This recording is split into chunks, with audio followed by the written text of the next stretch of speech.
मुळात ही आमसभाच नव्हती, हिला आमसभा म्हणता येत नाही.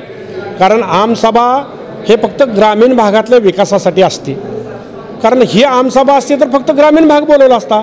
इथं तर ह्यांनी नगरपालिकेला अधिकाऱ्यांना दम देऊन बोलवलं होतं, शिवणला बोलवलं होतं, नगरपालिकेचे जे काय त्यांचे जवळचे कार्यकर्ते त्यांना बोलवलं होतं. आणि त्यामुळं आमसभा कसा म्हणता येईल?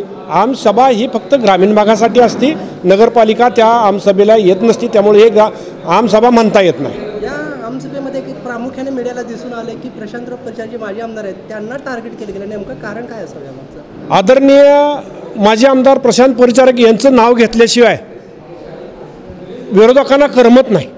आणि त्यांच्याकडे विकासाचे मुद्दे नाही आहेत. विकासाचे मुद्दे नसल्यामुळं काय बोलायचं आणि कुणाचं नाव घेतल्यानंतर प्रसिद्धी येईल, तर ह्याचं माध्यम एकच आहे की माजी आमदार प्रशांत परिचारक यांचं नाव घेणं, त्यांच्यावर टीका करणं, त्यांच्यावर नको ते आरोप करणं, म्हणून त्यांचं हे नाव घेतात. परंतु माझं या सगळ्यांना सांगणं आहे, यापुढं तुम्ही जर आदरणीय माजी आमदार प्रशांत परिचारक मालक यांना जर टार्गेट केलं तर आम्ही तशाच पद्धतीनं जशाच तसं उत्तर दिलं जाईल.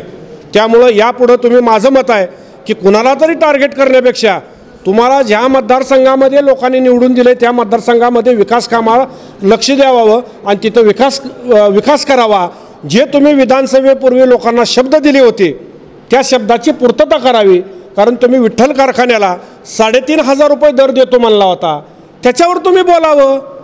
आज कारखाना बंद झाला आहे, तुम्ही हे 3,500 रुपये कधी देणार आहे याच्यावर त्यांनी बोलावं. आगामी निवडणुकीचं लक्ष समोर ठेवून ही आमसभा केली असं वाटतं? करेक्ट. नगरपालिकेला इथं बोलवायचा उद्देश त्यांचा एकच आहे, ही आमसभा नसून नगरपालिकेची तयारी म्हणता येईल आपल्याला. नगरपालिकेतल्या अधिकाऱ्यांना दम देणं आणि नवीन उत्साही पोरांना आम्ही कसं दम देतोय, सत्ता नाही तरीसुद्धा आम्ही अधिकाऱ्यांना दम देतोय, अधिकाऱ्यांना घरी पाठवा म्हणतोय, मग सत्तेत आल्यावर आम्ही किती काम करू, यासाठी ही बोलवलेलं नाटक आहे. ह्याच्यापेक्षा दुसरं काय नाही. ताज्या घडामोडी जाणून घेण्यासाठी शिवशाही न्यूज यूट्यूब चॅनलला सबस्क्राईब करा. आपण हा व्हिडिओ फेसबुकवर पाहत असाल तर फेसबुक पेज फॉलो करा आणि शिवशाही न्यूज.com या आपल्या वेबसाईटलाही भेट द्या.